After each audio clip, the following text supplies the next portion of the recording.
Ako ang inyong Lolo Pael at ito ang aking kwento. Inanakan ni Tatay. Pag-uwi ni Jano galing paaralan ay naabutan na naman niya ang kanyang tatay na si Mr. Ryan Sanchez na may kasamang ibang babae. Eksaktong palabas ang dalawa ng bahay nila nang masalubong niya ang mga yon sa gate. Natigilan ng Ginoo at bahagyang nagulat matapos siyang makita. Nahagipan ng paningin ng binata kung paanong tanggalin ni Mr. Sanchez ang pagkakaakbay sa dalagang kasama. Oh, anak, ang aga mo yatang umuwi ngayon na. Sinamaan muna ng tingin ng binata ang babaero niyang ama bago magsalita ng pabalang. So, kaya ka nag-half day sa school para lang magdala na naman ang babae mo rito. Pa, wala ka na ba talagang kahiyan? 2 months pa lang namamatay si mama. Pero kahit patay na siya, hindi ka pa rin tumitigil sa kamanyakan mo. Balala ka na pa. Anak, wag mo akong pagsalita ng ganyan ha. Tatay mo pa rin ako. Bahala ka sa buhay mo. Pagkasabing yun ay dire-diretso na ang 16 na taong gulang na binata sa loob ng kanilang bahay. Pagpasok ay pasimple niyang sinilip sa bintana si Mr. Sanchez habang hinahatid noon ang bagong babaeng kalaguyo. Napailing na lang sa inis ang binata habang napapakuyom ng mga kamay.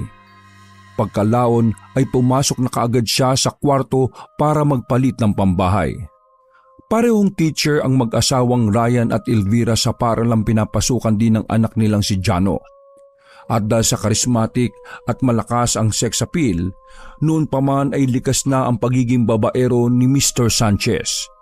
Ito ang isa sa tinuturing na dahilan kung bakit nasiraan ng bait si Mrs. Elvira Sanchez. Hindi na kasi nakayanan pa ng ginang ang pambababae ng kanyang asawa. Ang palaging sistema lang ni Ginoong Ryan kapag nahuhuli siya ng asawa ay hihingi ng tawad, subalit pagkalipas ng ilang araw o linggo ay gagawa na naman ito ng kalokohan. Dala ng matinding depresyon, 2 buwan nang nakalipas ay nagpatiwakal nga si Mrs. Sanchez. Uminom ito ng maraming pills kaya na-overdose at pagkatapos ay naglaslas din siya ng magkabilang pulso. Nakita na lang ang ginang sa kanilang banyo na nakadilat ang mga mata at wala ng buhay. Habang nagbibihis at nakaharap sa life-size mirror ay pinigilan lang ng binata na pumatak ang luha sa kanyang mga mata. Matapos maalala ang pinakamamahal niyang ina. Kailan ka ba magbabago pa? Eksaktong pagkatapos siyang makapagpalit ng damit ay siya namang pagkalabog ng pinto ng kanyang kwarto. Hoy Jano, buksan mo ang pinto. Mag-usap tayo rito sa sala. Dahil hindi ko gusto yung ginawa mo kanina, anak. Huwag mo kong ipapaya ng ganon. Magkaroon ka naman ng respeto sa akin dahil tatay mo ako. Tatay mo pa rin ako. Sige na, buksan mo tong pinto. Napapaismid na lang na pinakikinggan ng binata ang kanyang ama habang nakatingin sa pinto na kinakalubog ng Ginoo. Pagkadaka ay isinalampak niya ang sarili sa kama at nagsuot ng headphone saka nagpatugtog ng malakas. Huwag ka magbingi-bingihan dyan, Jano. Alam kong naririnig mo ako. Kausapin mo ako ngayon para matapos na to. Dahil hindi ko rin gusto tong nangyayari sa ating dalawa. Akala mo ba gusto ko rin na nangyari sa mama mo? Naghahanap lang ako ng papalit sa kalungkutan na nararamdaman ko dahil sa pagkawala niya. Kaya sana, wag na wag mo kong huhusgahan, anak. Tatay mo ako. Alam mong mas masakit sa akin yung nangyari at wag mo naman sana sa akin isinisisi ang lahat ng yon. Sige na, buksan mo na to, Jano. Kausapin mo ako. Hindi na tama itong pinaparamdam mo sa akin na ako lang ang nagkulang sa amin. Pumikit lang si Jano at hindi na iniintindi pa ang mga sinasabi ng kanyang ama. Nang mga sandaling yon ay hinayaan na lang niya ang sarili na malunod sa mga tugtugin hanggang sa tuluyan na siyang makatulog ng mahimbing. Pagkadaka ay napamulat siya matapos makarinig ng patak ng tubig mula sa kung saan. Pagtayo niya ay nakita niya ang sarili na nasa banyo niya kaharap ang kanyang ina na duguan ang magkabilang pulsuan. Nakasandal ang ginang sa gilid ng inodoro. Namumutla ang muka habang lumuluha at nag-aagaw buhay.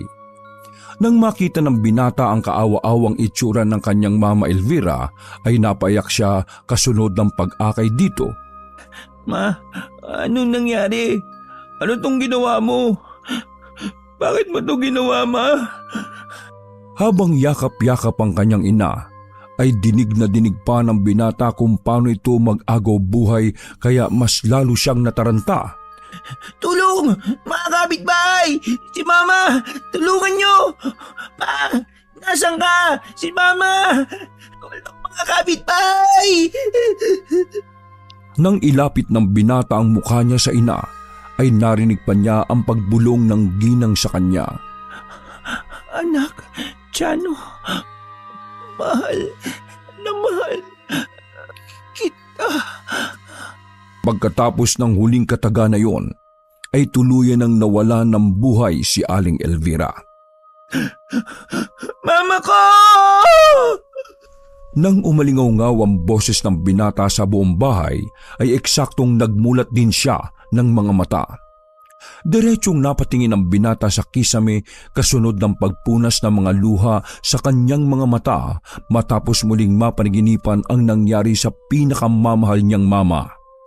Halos gabi-gabi siyang dinadalaw ng masalimuot na pangyayaring yon. Sa tuwing ipipikit niya ang mga mata ay palagi niyang nakikita ang ganong eksena na parang sariwang-sariwa pa ang mga pangyayari.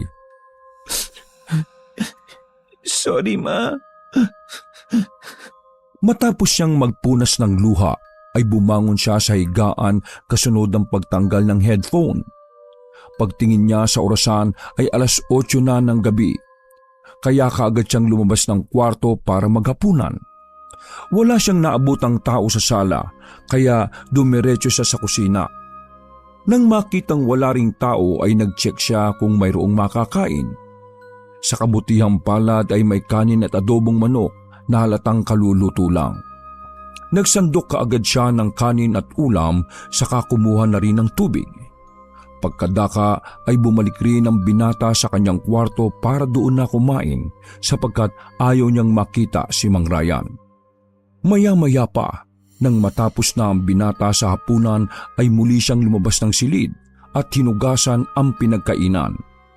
Papunta na siya sa banyo para maghilamos ng katawan nang mapansin niya sa bintana ang isang dalagita. Mula sa labas ay pasimple yung nakadungaw kaya naman nagtaka si Jano at minasdan yung maigi hanggang sa makilala nga niya. Lorna, ikaw ba yan? Hindi na niya halos natapos ang sinasabi sapagkat biglang tumakbo ang dalagita. Hahabulin niya sana ito sa labas para tanungin nang bigla naman niyang makita ang ama na nakatanaw din sa bintana at sinusundan ng tingin si Lorna habang papalayo. Nakaismid siyang nagtuloy-tuloy sa paglalakad papunta sa kwarto at hindi na pinansin pa ang kanyang tatay na nung mga sandaling yun ay nakatingin na sa kanya. Anak, kumain ka na ba? Hindi na nagsalita si Jano. Pagpasok nito ng kwarto ay pakalabog niyang isinara ang pinto at natulog na. Hindi na siya nagilamos pa ng katawan dahil nawalan na rin siya ng gana ng mga oras na yon. Kinabukasan ay maaga siyang pumasok sa paaralan. Hindi na siya sumabay sa ama. Noong kasing okay pa ang relasyon nilang mag-ama ay palagi silang nagsasabay papunta sa paaralan. Subalit magmula nang madiskubre ni Jano ang mga kalokohan ni Mr. Sanchez ay hindi na siya sumasabay dito. Nang malapit na sa gate ng paaralan si Jano, ay naaninag ng paningin ng isang matandang babaeng gusgusin na nakaupo sa isang sulok. Hindi yung pinapansin ng mga estudyanteng paroon at parito, kaya hindi na rin niya pinagtuunan pa ng pansin. Hanggang sa madaanan niya ang nasabing matandang babaeng gusgusin. Nang nasa tapat na siya noon, ay napatakip ilong ang binata sapagkat umaalingasaw ang nakasusukang amoy. Napalingon tuloy siya roon at nakita nga niya ang ginang na nakalahad pa ng kamay sa kanya habang ang mukha ay tila nagmamakaawa. Bata, baka naman pwedeng makahingi ng barya. Natigilan si Jano at tinanaw lang ang gusgusing matanda. Nabigla rin kasi siya nang bigla itong magsalita. Manang, hindi na po ako bata. Pahingin na ako ng bariya. Nagugutom na talaga ako.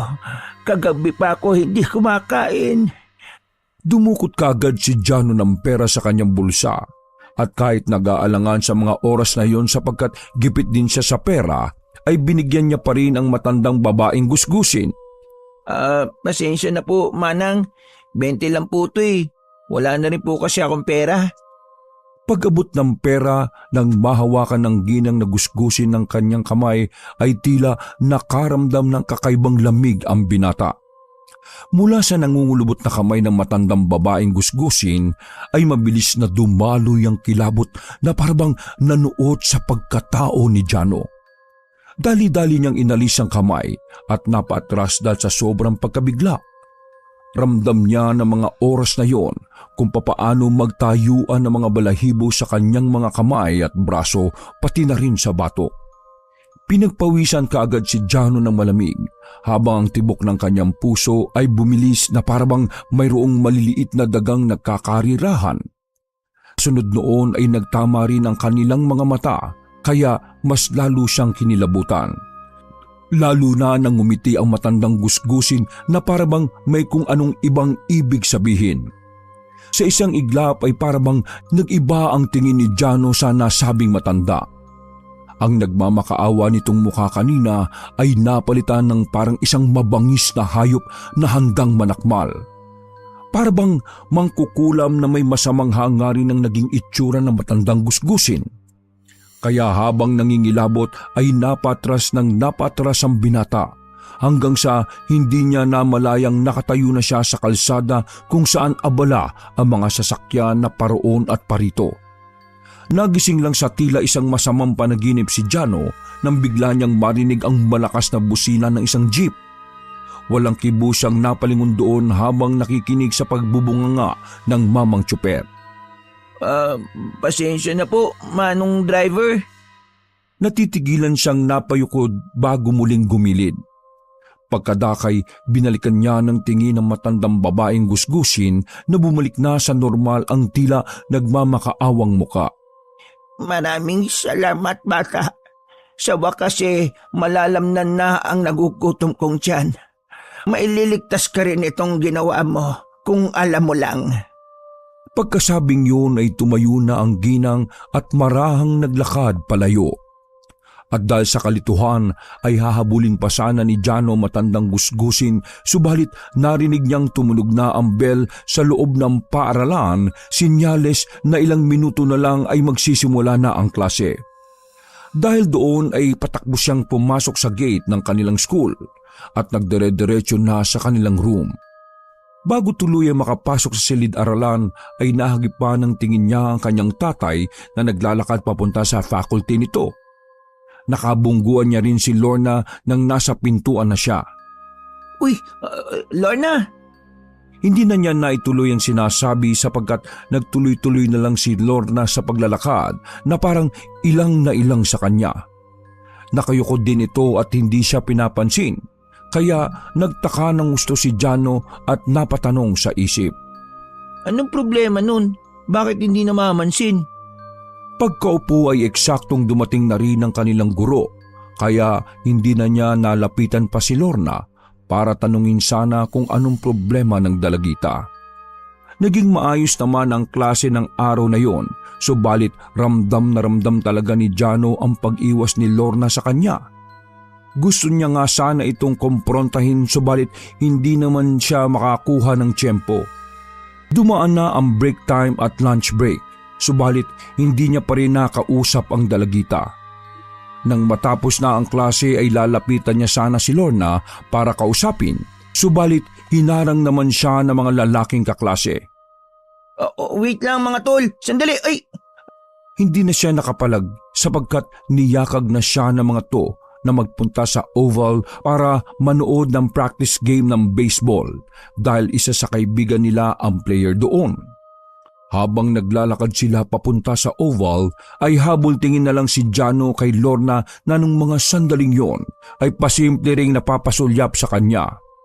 Ramdam ng binata na mayroong something kay Lorna, kaya gustong-gusto niya itong makausap. Subalit, Tila hindi naman sang-ayon ang oras sa kanila ng mga sandaling yon. Napatanong na lang tuloy ulit ang binata sa kanyang isip habang minamasdan palayo ang dalagita. Ano kayang problema at tinatago ni Lorna? Parang may something eh. Kailangan ko talaga siya makausap. Alas 5:30 ng hapon nang matapos ang laro. Dali-daling nagpaalam si Jano sa kanyang mga kaklase dahil plano niya magpunta kina Lorna para makausap pa ang babae. Subalit paglabas niya ng gate ng paaralan ay nakita na naman niya ang matandang babaeng gusgusin. Natigilan siya at pinagmasdan ng ginang na noong mga oras na yon ay nakangiti na naman sa kanya. Kaya napabulong na naman ang binata matapos makaramdam ng kilabot dahil sa mga tingin at kakaibang ngiti nun. Ang creepy naman tong si Manang oh. Hindi na niya rin halos natuloy ang sinasabi sa isipan sapagkat biglang tumayo ang matandang babaeng gusgusin. Nag-iba rin ang reaksyon ng mukha nito na tila biglang nagmakaawa ang itsura. Bata, baka naman pwedeng makahingi ng barya.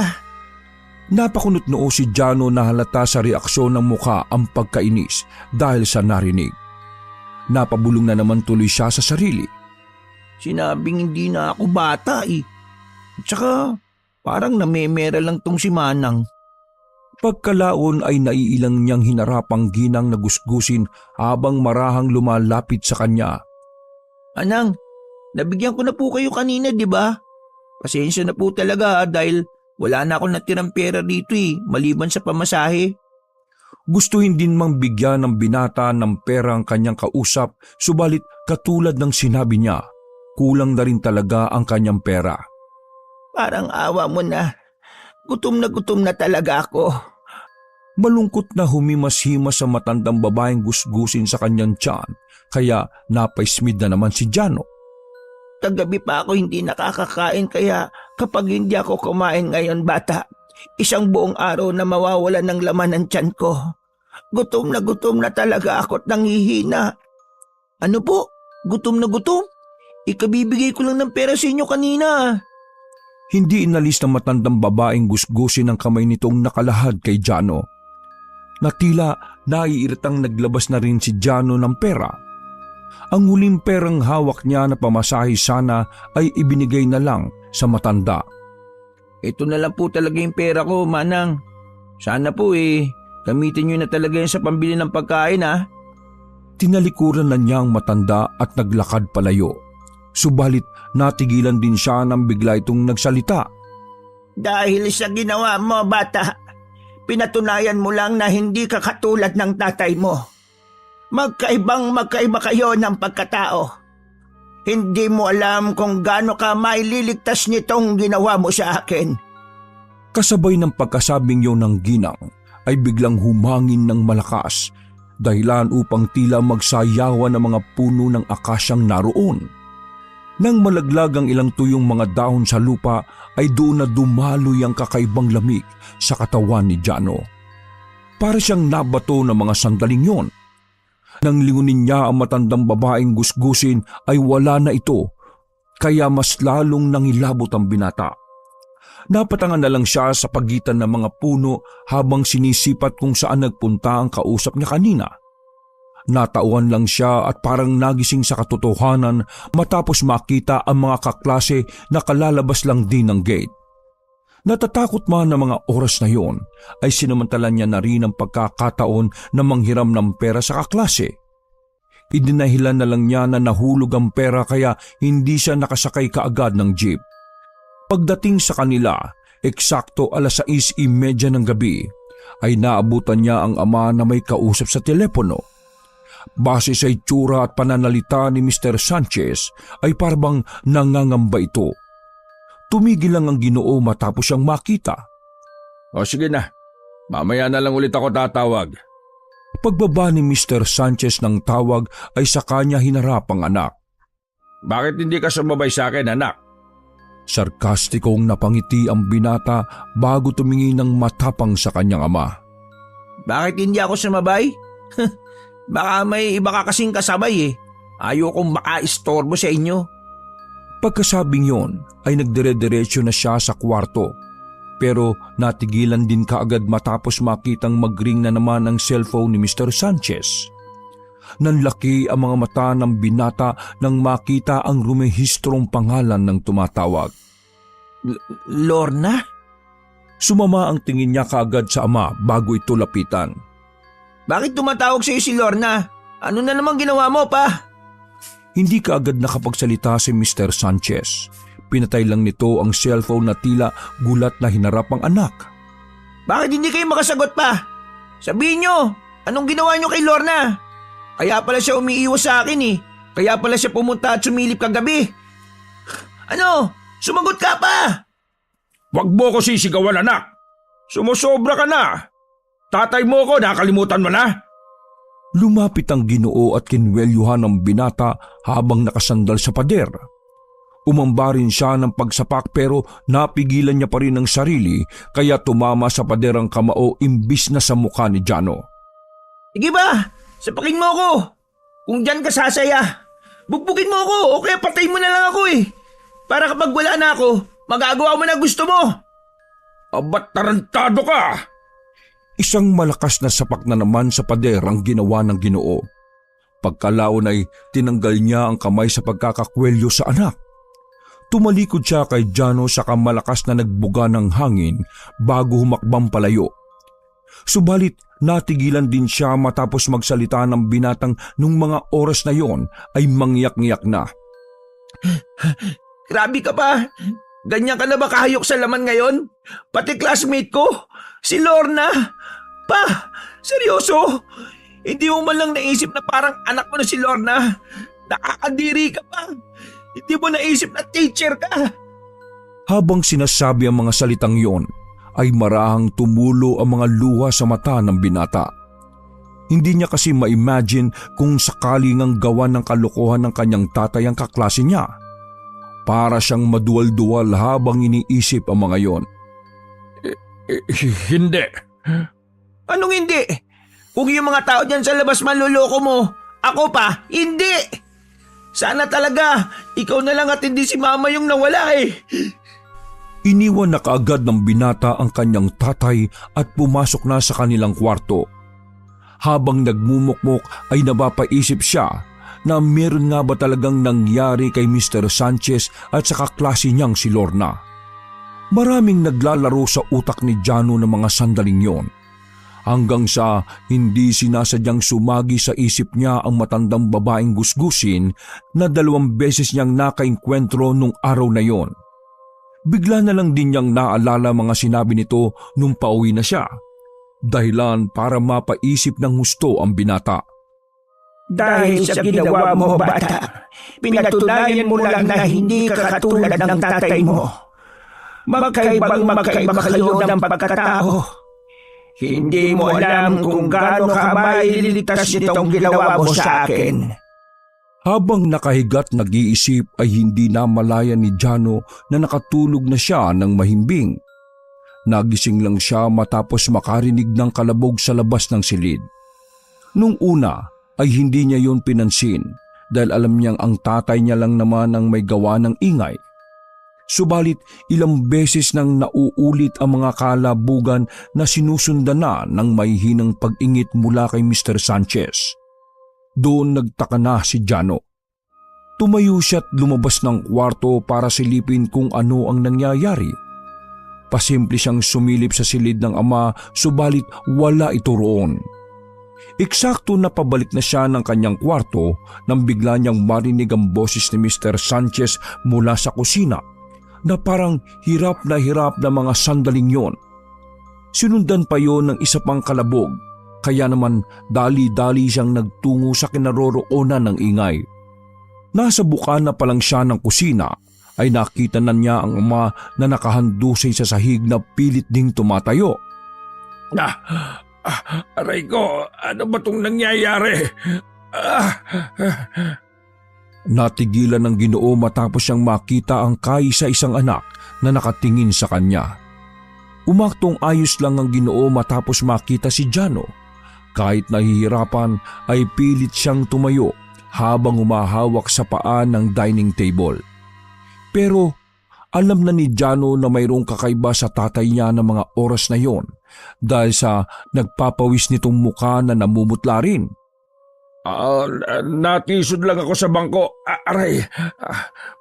Napahawak na naman ng Ginoo sa kanyang tiyan sapagkat muli itong namilipit na parabang pinipiga. Pasensya na, anak. Jano, kumain ka na. Sige na, kumain ka na. Umismid lang ang binata bago tumalikod para bumalik sa kwarto. Mamaya na ako kakain. Wala pa akong gana pa. Nung nakita kita. Hindi na halos natapos ni Jano ang kanyang binibigkas sapagkat isang malakas na kalabog ang kanyang narinig, dahilan para mapalingon siyang muli sa kanyang tatay. Pagkatapos noon ay wala na siyang narinig na ingay kaya labis din siyang nagtaka. Pagkadakay, maraan siyang naglakad para tingnan si Mr. Sanchez hanggang sa makita niya ang ilang dugo sa sahig. Sinundan niya ang nasabing dugo hanggang sa ipunto nito ang kinaroroonan ni Mr. Sanchez. Pagkakita ng binata sa kanyang tatay ay nangingisay na ito. Bumubula ang bibig na may halong dugo na lumalabas mula roon. Mas lalo siyang nahintakutan nang makita ang mga mata ng Ginoo na nagkulay puti na sapagkat tumitirik na yon. Nagitla ang binata sa mga nasaksihan kaya hindi kaagad siya nakakilos. Para siyang tuod na inugatan sa kinatatayuan habang naghihintay sa mangyayari sa kanyang tatay. Maya-maya pa nga ay mas lalo siyang nagimbal matapos makita na may mga umuumbok na kung anong may buhay sa buong katawan ni Mr. Sanchez. Nang tumibok at gumalaw ng bahagya ang mga bukol ay doon na gumapang sa buong pagkatao ni Jano ang matinding takot. Nanayo kaagad ang mga balahibo niya sa buong katawan hanggang manatili ito sa kanyang batok. Anong nangyayari sa iyo pa? Pagkasabi niyang yon ay biglang tumigil sa pangingisay si Mr. Sanchez.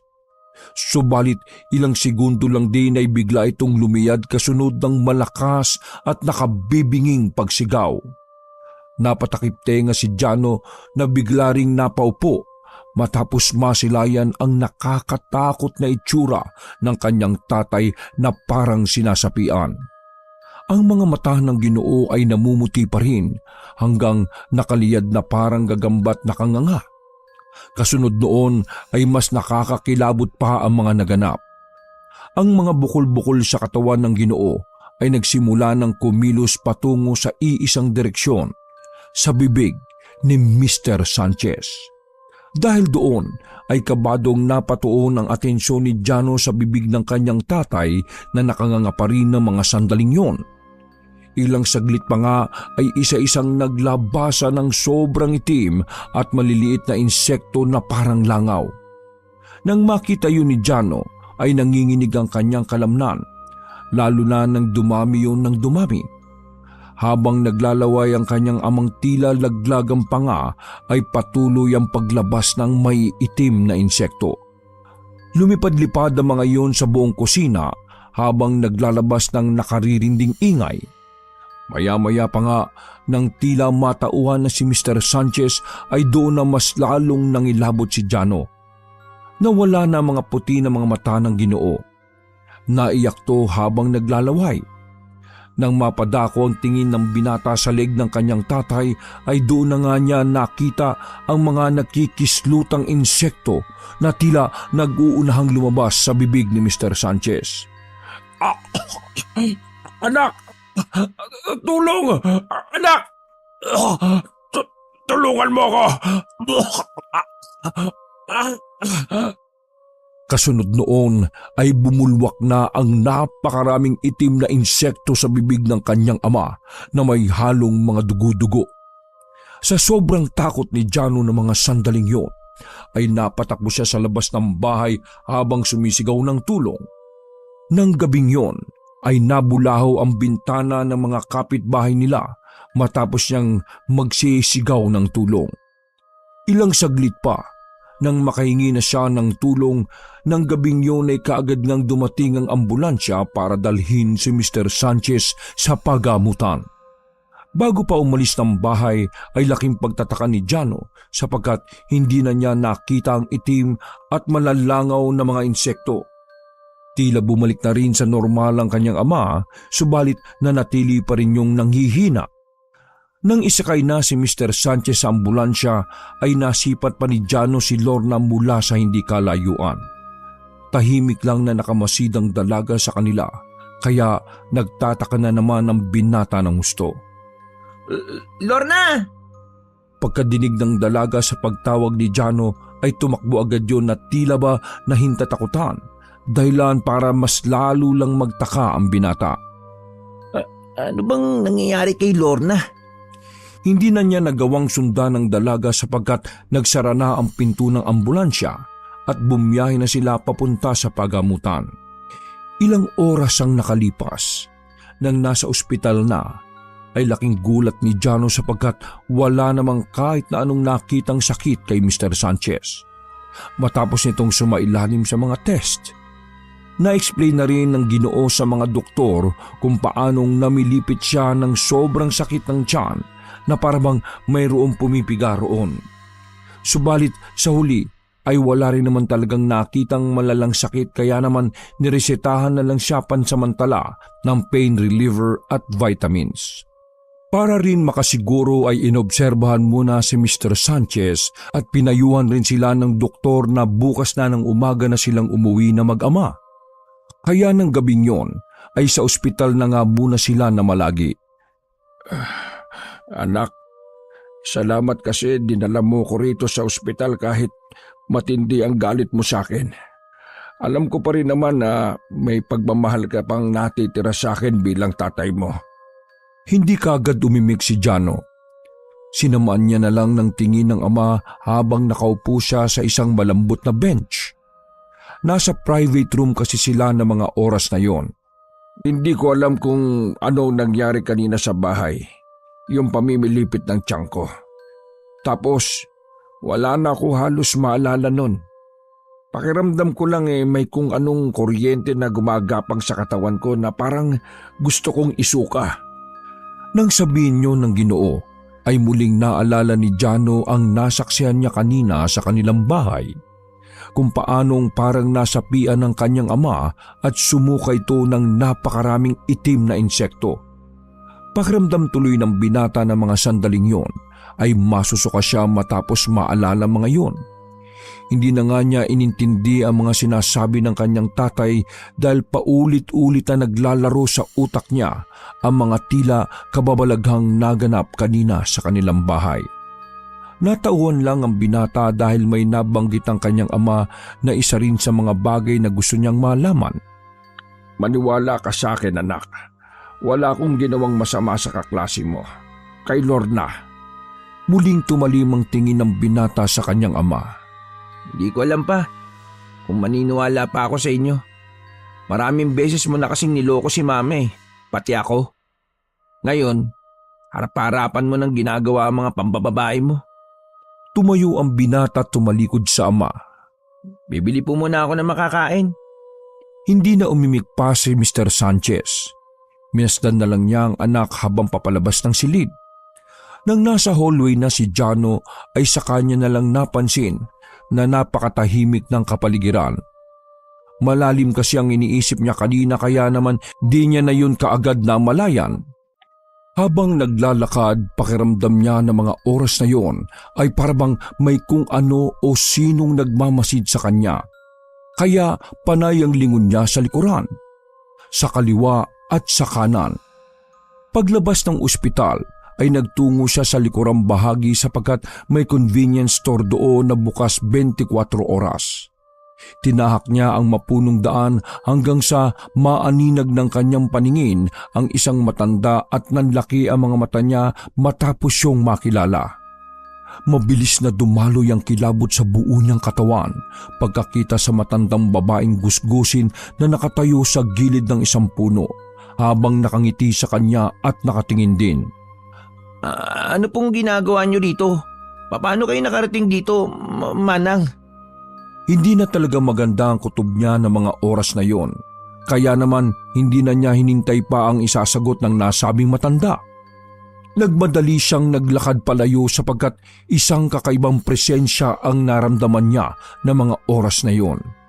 Para bang may kung anong mabigat at puno ng kadilimang enerhiya ang bumabalot sa matandang babaeng gusgusin.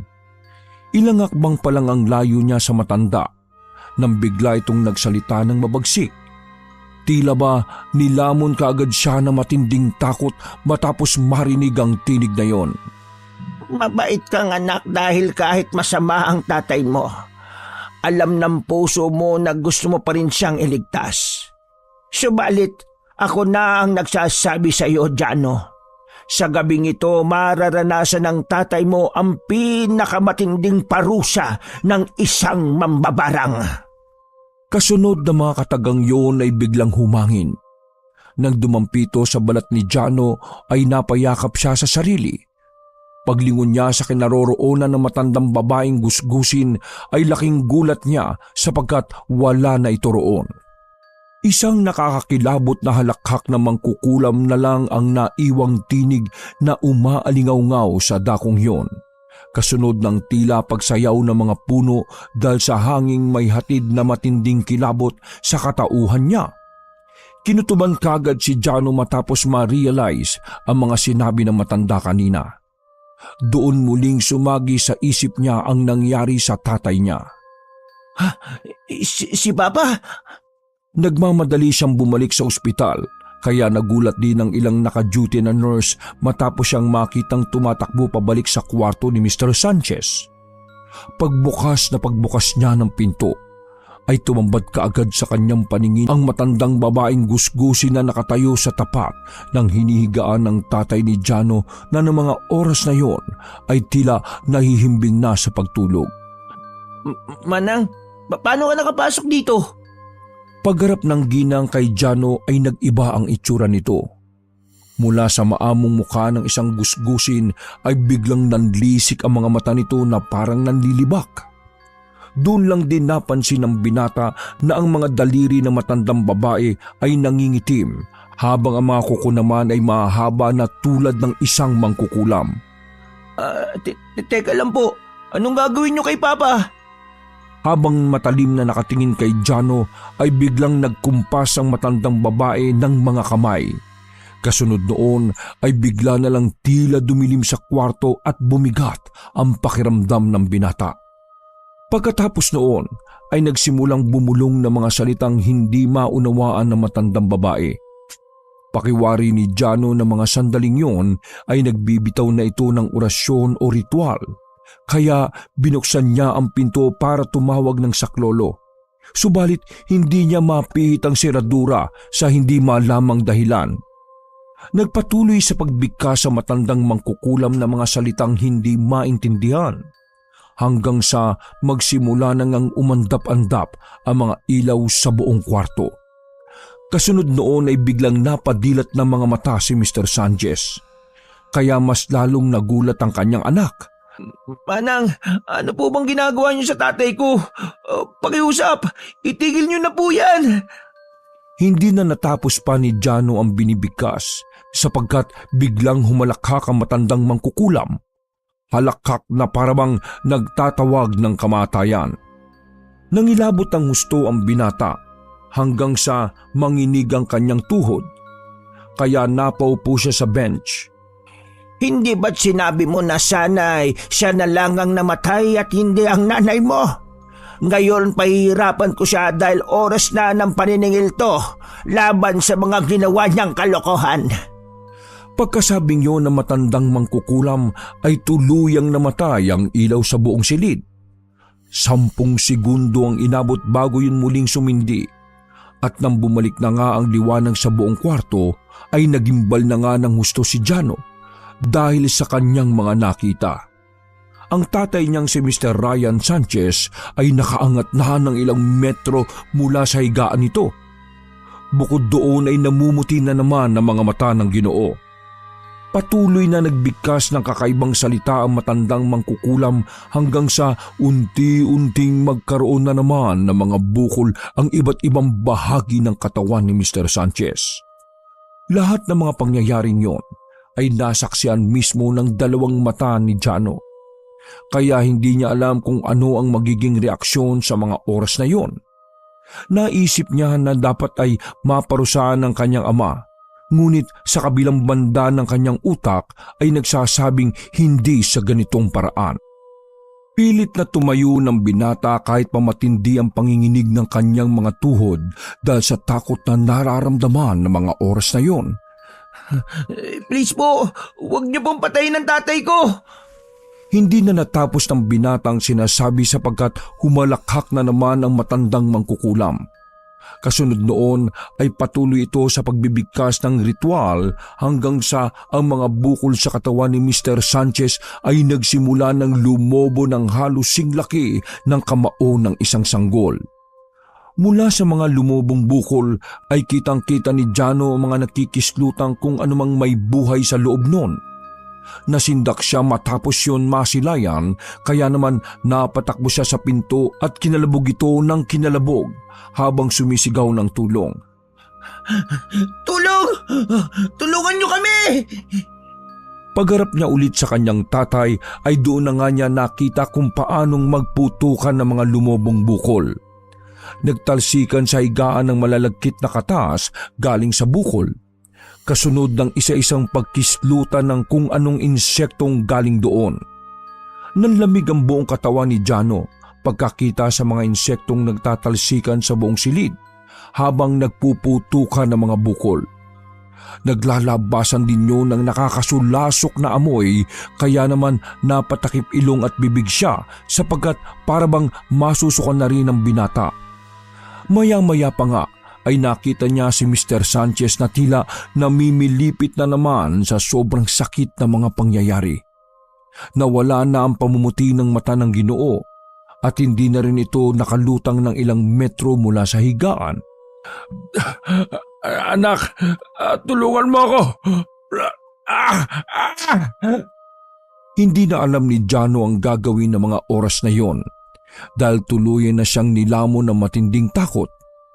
Nakatulala na lang siya sa tatay niya na panay ang pagmamakaawa ng mga oras na yon. Dahil sa ginawa mong pananamantala sa apo ko, buhay ang kinuha mo, kaya buhay mo rin ang magiging kapalit. Ngayong gabing ito, kukunin ko at itatapon sa impyerno ang kaluluwa mo para habang buhay kang magdusa.